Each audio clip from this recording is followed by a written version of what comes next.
David Ornstein's probably the number one British journalist in terms of transfer reporting, isn't he? Very, very much. You don't have to look far to find some of the stories. I mean, he was the first one, I think, who ever reported that Ibrahim Konate was coming to Liverpool. Just as a Liverpool-based example, he was the FSG looking to sell scoop.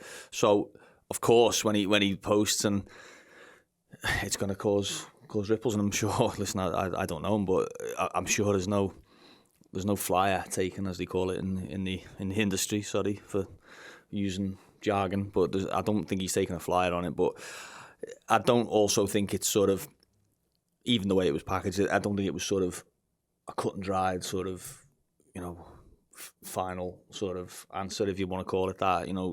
Even the fact that it wasn't there wasn't huge responses to it from the Athletic in terms of following up. Right, okay, Liverpool, what are they going to do instead? It was more of a sort of another wave of the story, and we've said it many times on this show. It does feel like it would be nice if there was just a sort of a tacit agreement for people to just shut up about them for a bit, because every week it's, Manchester United are now in the race, Chelsea haven't given up, Manchester City are leading the race, Real Madrid are leading the race, Liverpool are on the verge, Liverpool is preferred destination, Manchester City now have sort of taken pole position. I think there's no decision's been made from Jude Bellingham. There's no way that he's picked his destination. We'd know by now if he'd done that. Either way, I don't sort of. And I saw some of the reaction to it. I try to stay away from social media as much as I can, full stop.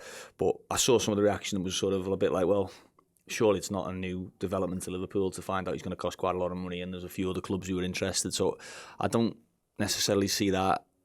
If that becomes a reason, I think it's an excuse rather than a reason, because it's, yeah, of course, I could have told you that, you could have paid me £1,000 consultancy fee and I'd have told you that. Nice and easy. I think it comes down more to where Liverpool finished the season, I think is a significant factor. I think the Champions League is pretty important. I'm not saying it's a deal breaker, but I think it's a pretty important one. It would be a huge leap of faith from Jude Bellingham to drop out of the Champions League, potentially being a Bundesliga winner, played in the Champions League, starred in the Champions League for Dortmund this season, starred in the World Cup, become an England sort of mainstay, to then say, I'm willing to have a season in the Conference League or the Europa League, I think would be a huge leap of faith from a player so good and so coveted. But also, it comes down to what he wants. I think that's the bottom line. I think it comes down to what he wants. I don't think it's going to be a sort of a highest bidder, wages, agent fee, whatever. I think it's going to be what's the move he fancies. And look, we all want him to pick Liverpool, I'm sure, but there's a lot of good, attractive offers for him, isn't there? You could take your loyalty and your sort of your bias out of it. You couldn't argue if he turned around and said, you know what, I want to be Manchester United's main man for the next 10 years. What a stage that is for me to perform on. If you went, I want to be a Galactico, I want to be part of Real Madrid's next generation, Luka Modric's successor and replacement. If I just want to go and hoover up trophies with Manchester City, if he said any of those things, I don't think you could sort of hold it against him. So that's what Liverpool are up against. It's going to be tough. I've said many times, convincing pitch plus is required. But as I understand it, I don't think there's been an acceptance on Liverpool's part that there's no chance. I think there's still very much a live opportunity, and one that they're going to have to work very hard if they want to bring to fruition. I suppose what I didn't get right in this, again, we've spoken before, in the absence of news, sometimes things can be filled. It's like, we'd always know, if it came down purely to who can give the biggest transfer fee, then Liverpool wouldn't win that battle. But because City and Real Madrid, other team, Paris Saint-Germain would be in that ahead of Liverpool. Man United probably would be as well, given where we are now. But the flip side of that is, of course, we've seen with other players before, player power is a thing. I imagine if he dug his, listen to Dortmund, listen, I'm leaving, I'm not signing a new contract, and I want to go to Liverpool. We saw Virgil van Dijk do exactly this. I was going to say, that's a good parallel, isn't it? I mean, a different era a little bit. Liverpool were better in the Champions League. Yeah, I think Liverpool were definitely on that curve at that point, weren't they? But it was a player that Liverpool wanted to solve an obvious problem in their squad.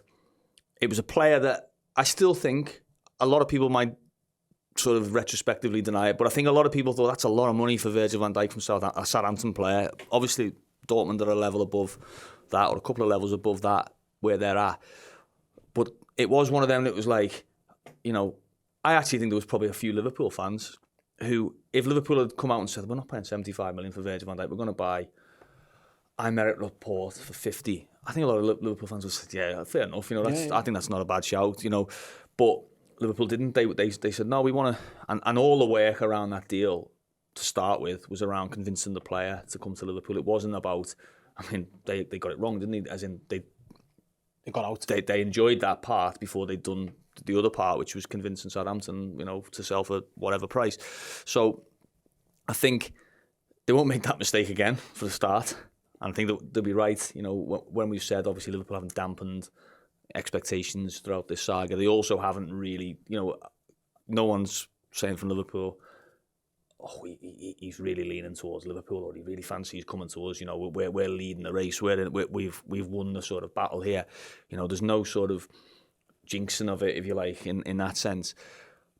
But that's the main part of the battle, really, in this instance. I think the fee's the fee. You know, you're gonna find it's gonna be. No, I don't think anyone's gone in thinking we might be able to get him for 75, 80 million. I think it was pretty clear even before the World Cup that was unrealistic after it. And once Enzo Fernandez went to Chelsea for the price that he went to in January, I think everyone sort of accepted, well, you're looking at 110, 115 plus.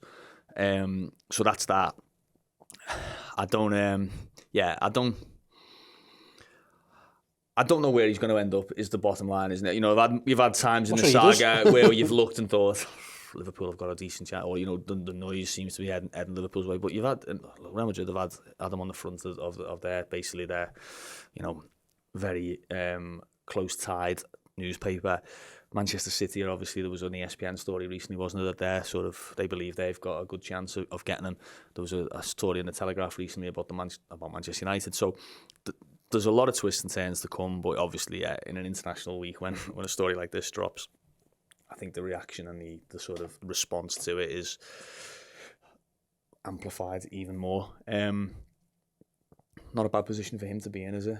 I wouldn't mind having those people queuing up at my door to give me, you know, all their love, all their money, all their kudos for the next sort of few years. But I think we'd all like to think that he'll end up at Liverpool, but I think it is going to be a difficult one. Obviously, it's going to be one that's someone's going to get the heart broken. Obviously, one of the worries I have as well a little bit is if he didn't. And who's next? And if you feel bad for the next fella, a little bit. It's almost like, you know, can you imagine if Liverpool had given up on Van Dijk and you know, I use Laporte, but I think Jerome Boateng was another player that Liverpool were linked with at that point, or were interested in.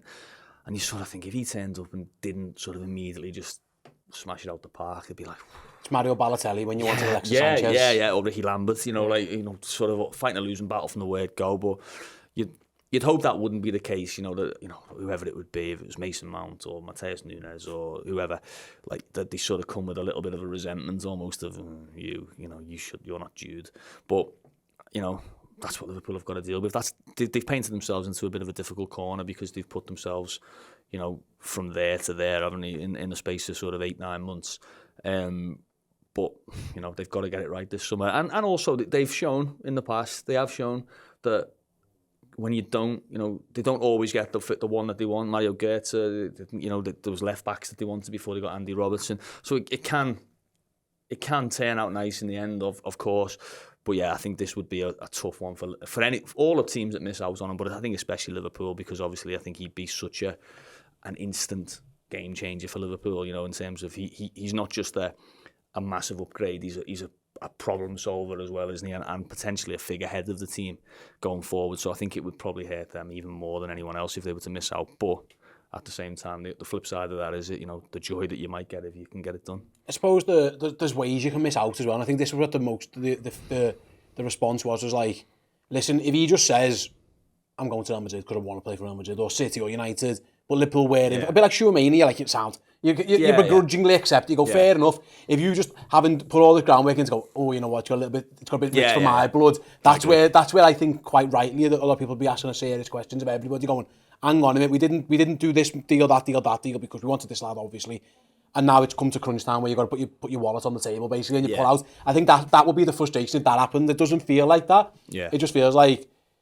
yeah, Liverpool are still there, but if it does solely come down to money, they might have a problem, but it doesn't feel like it. There's ways you can miss out on a player, I suppose, and it felt to some like this was greasing the wheels for Liverpool to go, this isn't for us, this too rich for our blood. Yeah. I hope that isn't the case. Yeah, of course. And also, if you look at those other players in recent years, Haaland was one last summer that, you know, I'm sure Liverpool would have signed him if they could have, but it was pretty clear from the early stages that's off the table. You know, the figures being talked about. Mbappe, I think Klopp spoke about that, didn't he? Said, look, yeah, of course we'd like to sign Kylian Mbappe, but, you know, even when he was leaving Monaco, really, it was sort of, that's just way out of our sphere. So that's fine, but with Bellingham, it would feel like there would be a suggestion that you've wasted time. Yeah. A lot of time, you know, and a lot of energy, and a lot of goodwill from fans. You know, I suppose there would be negative energy from fans if, from the word go, Liverpool were putting out there that Jude Bellingham, he's not in our league, sort of. You know, like we're not in his league, we're not in there.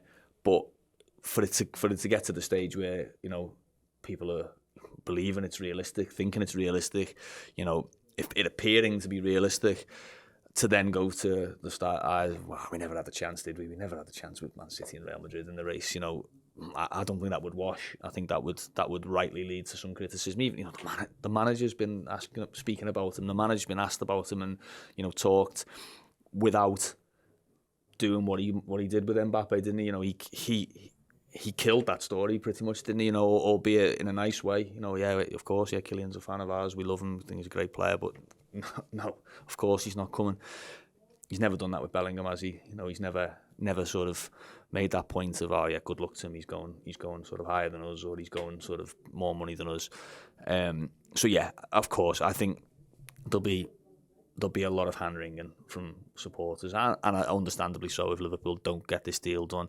And there'll also be a lot of regret, I think, from a Liverpool point of view, in terms of, you know, the fact that they've not been able to do it, but also sort of what if they'd have just played normally this season, and what if they'd have just, you know, kept themselves in that title picture or top four picture, you know, longer, and been able to present this united front of we are a proper club that's like right in there, as opposed to this one that you think, are they on the way down, or are they going to have to sort of have a couple of years of pain and then come back? So yeah, there's a lot still to come, and there's going to be a lot written, a lot talked about. I'm sure we'll be on it. I absolutely know that thumbnail will be used again before the end of this season, and probably many times as well. So yeah, we'll see what comes. Each and every single month, you could be entered into a prize draw for, generally speaking, some signed Liverpool memorabilia. You just need to be a club legend at redmenplus.com. Honestly, we've given away some absolute belters over the last year and a half, and you could be the next winner.